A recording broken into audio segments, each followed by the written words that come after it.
La balance des opérations courantes, la BOC, c'est une balance qui renferme ou bien qui regroupe la balance commerciale et la balance des invisibles.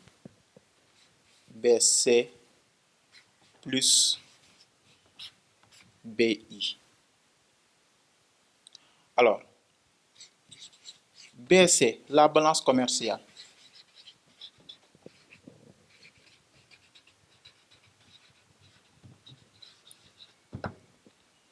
Bon, la balance commerciale, elle, comme son nom l'indique, vous connaissez déjà son importance en histoire et géographie. C'est une balance qui permet d'enregistrer l'ensemble donc des achats et de ventes de biens entre un pays et le reste du monde sous forme d'importation et d'exportation. Là aussi, durant une période qui est généralement l'année. Donc, quand on parle de balance commerciale, c'est exportation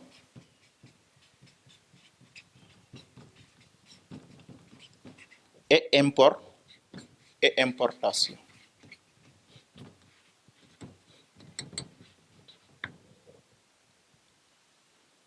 Généralement aussi, vous voyez balance commerciale égale exportation moins importation.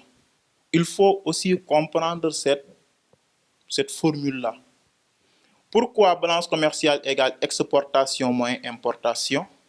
Dès le départ, je vous ai dit que en termes de balance commerciale, ou bien dans cette section de balance commerciale, toute opération qui signifie ou bien qui nécessite une sortie de marchandises, c'est aussi une opération qui signifie une entrée de capitaux.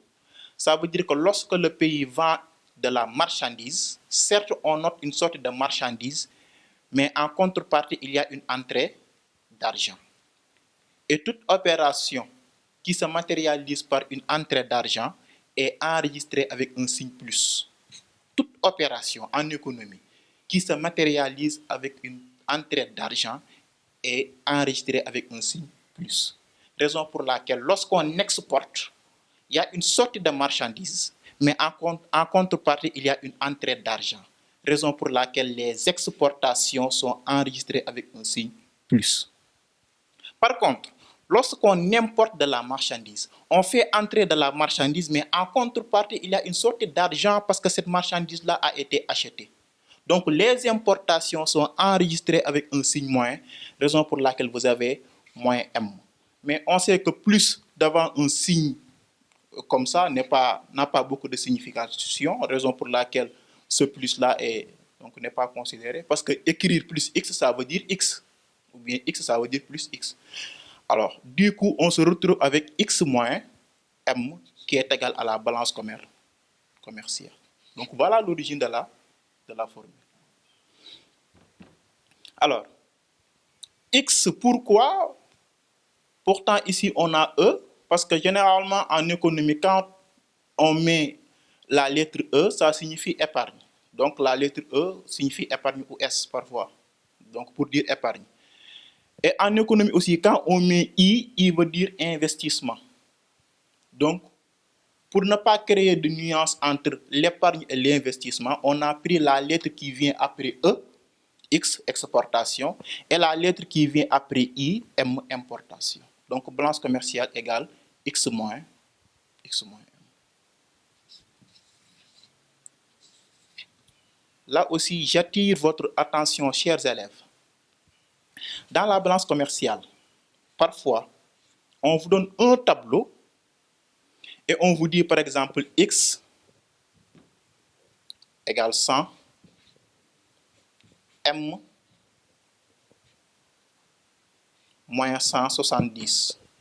Et on vous demande de calculer la balance commerciale. Mais il faut faire attention. Dans ce cas, la balance commerciale, la formule reste inchangée, c'est X moins M.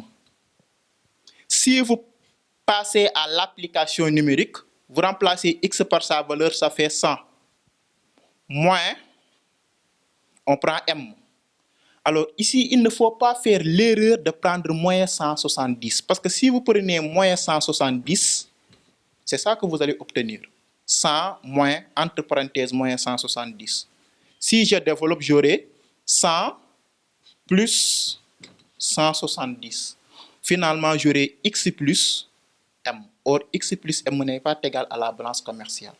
Donc, ça veut dire que si les importations sont données avec un signe négatif, ce signe négatif-là, ce n'est rien d'autre que le signe de l'opération.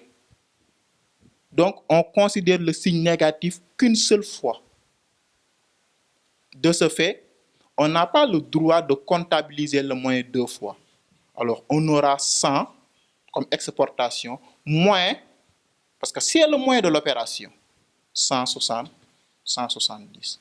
Et on trouve moins 70. Donc, ça aussi, c'est une erreur à éviter dans le calcul de la balance commerciale. Alors, la signification maintenant de cette balance-là. Donc, lorsqu'elle est calculée, elle peut nous renseigner sur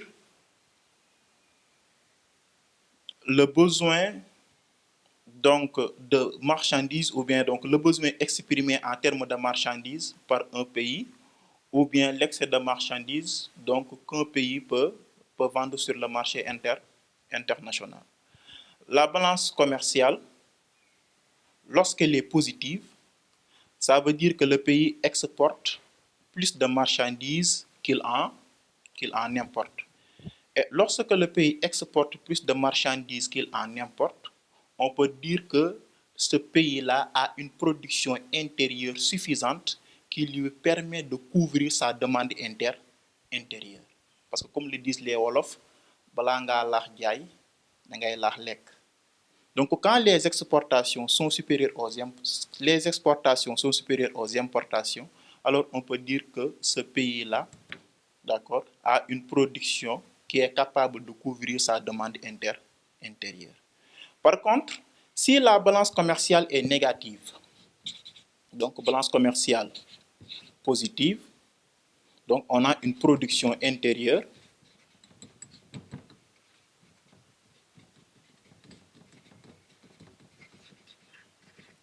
qui peut couvrir la